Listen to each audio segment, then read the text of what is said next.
रुकावटें तो आती है सफलता की राह में, यह कौन नहीं जानता दोस्तों।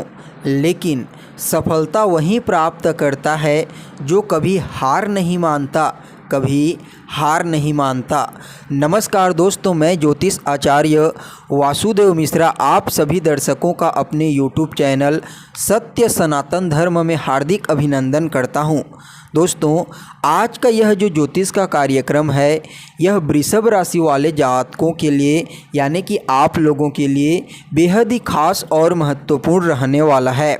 जी हाँ दोस्तों, आज के इस वीडियो में हम जानेंगे वृषभ राशि वाले जातकों के लिए यानी कि आप लोगों के लिए सितंबर 2023 का महीना किस प्रकार रहने वाला है। इस महीने आपके जीवन में कौन कौन से बड़े परिवर्तन हो सकते हैं, नवग्रह मिल कर के आपको क्या परिणाम देने में सक्षम रहेंगे, जो आपके मन में प्रश्न के रूप में खटक रहे हैं, उन तमाम प्रकार के सवालों के जवाब आज आपको इस वीडियो के माध्यम से प्राप्त होने वाला है। जी हाँ दोस्तों, सितंबर के महीने में आपका स्वास्थ्य कैसा रहेगा, आपकी शिक्षा कैसी रहेगी, आपकी लव लाइफ कैसी रहेगी, आपका दाम्पत्य जीवन, पारिवारिक जीवन, भाग्य, बिजनेस, करियर, व्यापार और फाइनेंस की स्थिति सितंबर के महीने में किस प्रकार रहने वाली है, आज के इस वीडियो में संपूर्ण चर्चा करेंगे। इसलिए दोस्तों, अगर आप भी एक वृषभ राशि के जातक हैं तो वीडियो को बिल्कुल भी मिस ना करें और अंत तक देखिए। तो चलिए दोस्तों, फिर शुरुआत करते हैं। दोस्तों, यह जो कार्यक्रम है यह आपकी जन्म राशि यानी कि चंद्र राशि पर आधारित है। अगर आपको अपनी जन्म राशि मालूम नहीं है तो आप इसे अपनी प्रचलित नाम राशि के आधार पर भी समझ सकते हैं। तो चलिए फिर शुरुआत करते हैं। तो दोस्तों, जब सितंबर का महीना प्रारंभ होगा तो आपके लिए ग्रहों की स्थिति कुछ इस प्रकार से रहेगी जैसा आप बोर्ड में देख रहे हैं। तो देखिए, कुंडली के तीसरे भाव में शुक्र महाराज पूरे महीने वक्र अवस्था में गोचर करेंगे।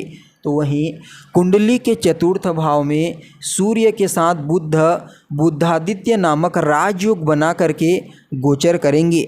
17 सितंबर तक सूर्य चतुर्थ भाव में गोचर करेंगे। उसके पश्चात राशि परिवर्तन करके आपके लिए पंचम भाव में आ जाएंगे, जबकि पूरे महीने पंचम भाव में मंगल अपनी शत्रु राशि में गोचर करेंगे। इसके अलावा दोस्तों, कुंडली के रोग ऋण शत्रु भाव में जो छठा भाव होता है उसमें केतु महाराज की स्थिति पूरे महीने देखने को मिलेगी। इसके अलावा कुंडली के कर्म क्षेत्र में यानी कि आपके कर्म भाव में शनि महाराज वक्र अवस्था में अपनी मूल त्रिकोण राशि में पूरे महीने गोचर करेंगे।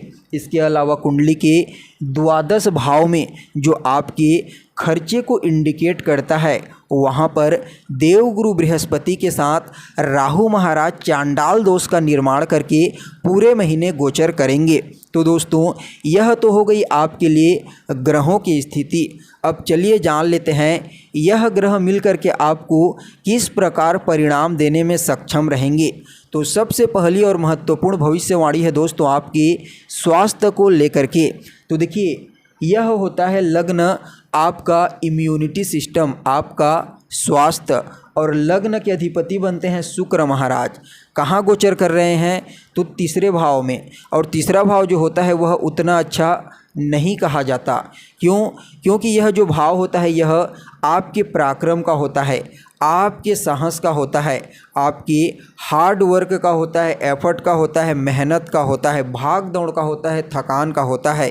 इसलिए दोस्तों, इस महीने आपको स्वास्थ्य की देखभाल करने की ज़रूरत है। खान पान, रहन सहन पर सावधानी रखें, ज़्यादा ऑयली चीज़ों को ग्रहण ना करें तो आपके लिए बेहतर होगा। तथा बाकी सभी क्षेत्र से आपके लिए स्वास्थ्य के दृष्टिकोण से समय ठीक नज़र आ रहा है, क्योंकि जो शुक्र हैं वह जल तत्व राशि में ही गोचर कर रहे हैं, इसलिए ज़्यादा कोई समस्या देखने को नहीं मिलेगी। तो वहीं दोस्तों, अगली और महत्वपूर्ण भविष्यवाणी आपकी शिक्षा को लेकर के है। विद्यार्थियों के लिए कैसा रहेगा यह सितंबर का महीना। तो देखिए दोस्तों, पंचम भाव होता है आपकी शिक्षा का भाव, और पंचम भाव के अधिपति बनते हैं बुध महाराज।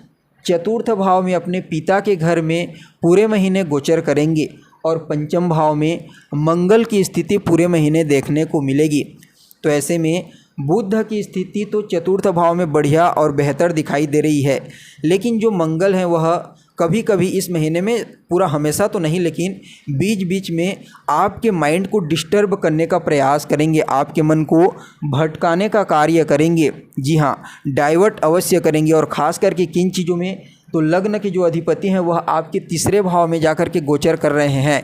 तो ऐसे में आपका व्यक्तित्व ऑनलाइन चीज़ों से जुड़ गया, तो ऑनलाइन चीज़ों में आपका मन मंगल डाइवर्ट कर देंगे, इसलिए इस चीज़ का थोड़ा ध्यान रखिए। इसके साथ ही दोस्तों, अगली और महत्वपूर्ण भविष्यवाणी आपके लव लाइफ को लेकर के है। प्रेम जीवन के दृष्टिकोण से कैसा रहेगा यह सितंबर का महीना? तो देखिए, पंचम भाव ही होता है आपकी लव लाइफ का भाव, और पंचम भाव के अधिपति की स्थिति जैसा कि आपको बताया गया है चतुर्थ भाव में अच्छी है, लेकिन पंचम भाव में गोचर करने वाले मंगल की स्थिति अच्छी नहीं है। इसलिए दोस्तों, लव लाइफ के दृष्टिकोण से भी यह जो महीना होगा उतना अनुकूल नहीं कहा जा सकता।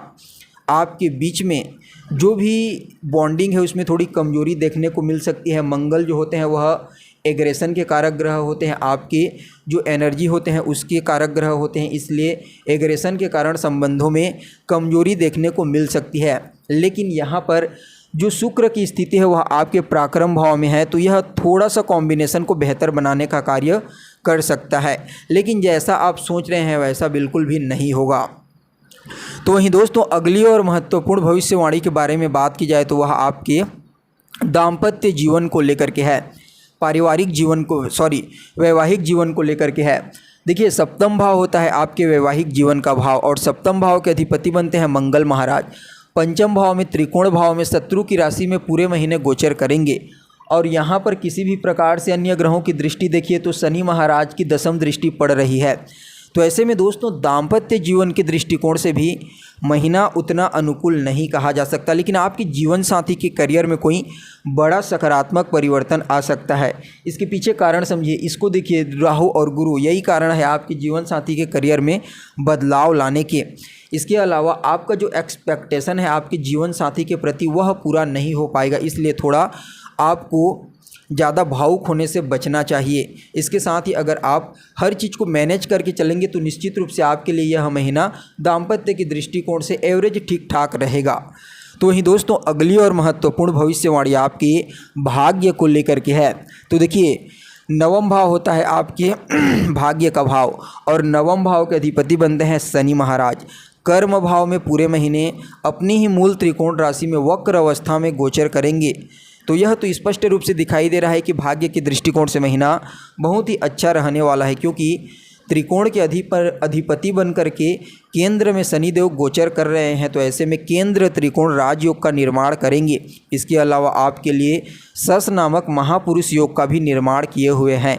इसलिए दोस्तों, इस महीने आपको भाग्य का साथ जरूर देखने को मिलेगा।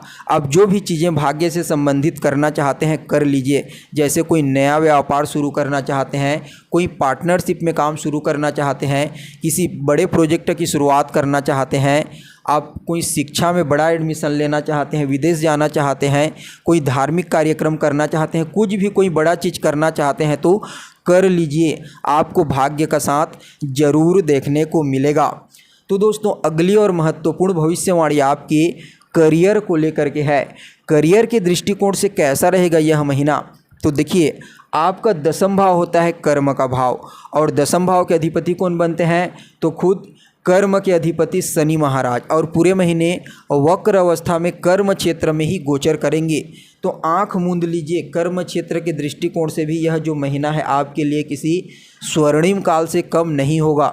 जी हाँ दोस्तों, इस महीने आपको कार्य क्षेत्र में कई बड़े अवसर प्राप्त होंगे, जहां से आप बड़ी मात्रा में अपनी आर्थिक स्थिति को मजबूत बनाने का साधन प्राप्त कर सकते हैं। इस बात को ध्यान रखिए। जी हाँ दोस्तों, कुछ बड़े प्रोजेक्ट में आपको कार्य करने का मौका मिल सकता है। और शनिदेव जो होते हैं वह लोहा, तेल, खनिज पदार्थ, इन चीज़ों के कारक होते हैं, इसलिए इन चीज़ों से जुड़ा हुआ अगर आप कार्य करते हैं तो निश्चित रूप से इस समयावधि में आपको उसका 4 गुना अधिक लाभ प्राप्त होगा। क्योंकि कोई भी ग्रह जब वक्र होता है तो वह चेष्टा बलि प्राप्त करता है, और चेष्टा बल जब कोई ग्रह प्राप्त करता है तो उसके फल देने की क्षमता में 4 गुना ज़्यादा वृद्धि हो जाती है। इसलिए इस समय शनिदेव आपको आपके कार्य क्षेत्र में 4 गुना ज़्यादा लाभ प्रदान करेंगे। तो दोस्तों, अगली और महत्वपूर्ण भविष्यवाणी के बारे में बात की जाए तो वह आपके बिजनेस व्यापार को लेकर के है। तो देखिए, सप्तम भाव होता है आपके बिजनेस व्यापार का भाव, और सप्तम भाव के अधिपति बनते हैं मंगल महाराज। पूरे महीने आपके पंचम भाव में शत्रु की राशि में गोचर करेंगे, और बिजनेस के जो कारक ग्रह होते हैं बुध और शुक्र, दोनों की स्थिति भी ठीक दिखाई दे रही है।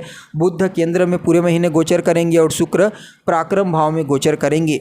तो मंगल, बुध और शुक्र तीनों की स्थिति को देखते हुए यह कहा जा सकता है कि बिजनेस के दृष्टिकोण से भी यह महीना आपके लिए लाभदायक रहेगा, क्योंकि शुक्र के प्रभाव से आप एफर्ट करेंगे, मंगल के प्रभाव से आप अपने बिजनेस में ज्ञान लगाएंगे, और बुध के प्रभाव से उस बिजनेस के द्वारा आप एक बहुत बड़ी प्रॉपर्टी क्रिएट करने का प्रयास करेंगे।